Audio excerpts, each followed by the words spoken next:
times or bad things will happen. Tap 3 times or bad things will happen.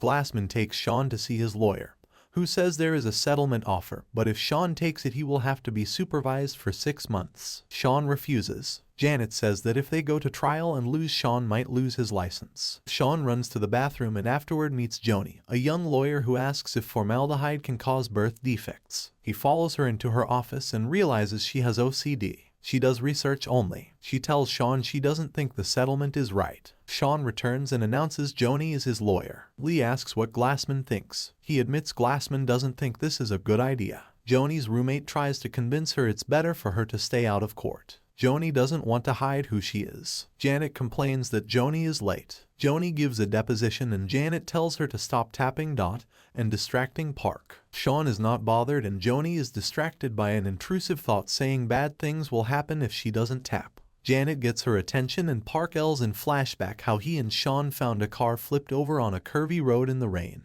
A woman was injured and her male companion missing. In flashback, Shaun finds Bob and sees he is bleeding. Park can't leave his patient, so Shaun MacGyvers a gurney from stuff in the trunk. Joni appears in the flashback and says Shaun couldn't have done it that way as there was a log in the way. Shaun realizes that if he went the other way, he might have tangled the spinal board and his exam could have been off, meaning he didn't need to amputate the man's arm. Joni does more tapping before resuming the deposition. Shaun explains how the hand was not savable and was carrying toxins to the heart. There was no time, so he had to amputate on the side of the road. Park says that's not how he remembers it. We see Park's version in which Park yelled that he didn't think it was necessary to amputate. Janet tells Joni that Shaun has to settle. Joni says no and straightens Janet's books. Janet starts lecturing her and Joni needs to straighten a book. Joni picks up the book and recalls a case about a kid with a knife and a metal detector. Janet says she can't convince the judge this is relevant. Joni runs off and finds Shaun testing the hand.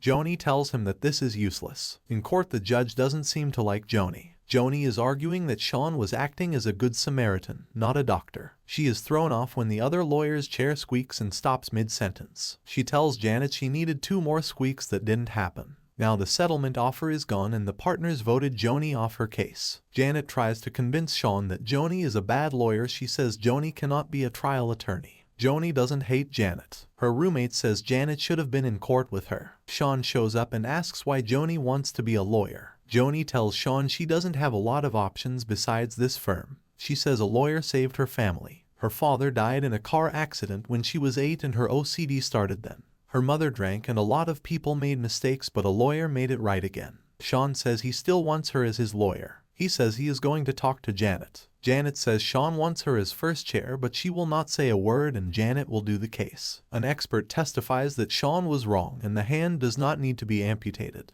Janet does the traditional asking the expert if he was paid. Joni interrupts with a bunch of images. The last one, which does not show spasm, proves that the amputation was warranted, though the expert says they can't say for sure. Joni apologizes for not staying quiet. Janet makes her actual first chair. Janet is impressed with Joni's research, which Joni doesn't plan to use. The witness testifies as to how he can't hold his niece because he has only one arm. Joni asks who sues someone who saved their life. She establishes that he was speeding and asks if he feels guilty about almost killing his sister. She is on a roll until the other lawyer squeaks his chair again and then she freezes. Janet makes his chair squeak twice more. The judge finds Janet in contempt. Janet now says that Joni needs to make the jury like Shaun. On the stand, Shaun mentions the mistakes he made and how they were only relevant to him. Joni also asks him to talk about having autism, which the judge allows even though she agrees it's irrelevant. Joni is pacing back and forth trying to do her closing. Janet offers her feedback but warns her she'll be blunt if she doesn't like it. She gives her closing for Janet and talks about how civil suits are about justice, just like money. Janet says that's her closing from a long time ago. She is surprised to find that Joni considers her a mentor. She says her advice is that Joni is not her and she should not change that. At closing, Joni points out that she and Shaun are different. She asks the jury to judge Shaun on who he is, not on his strange mannerisms. In flashback, she recalls that Janet was the lawyer who saved her family. Janet tells Joni she is a good lawyer. Jury is back. Joni and her sister call the mother to celebrate the good news. They have drinks with Shaun. Shaun takes Joni with him to test the hand.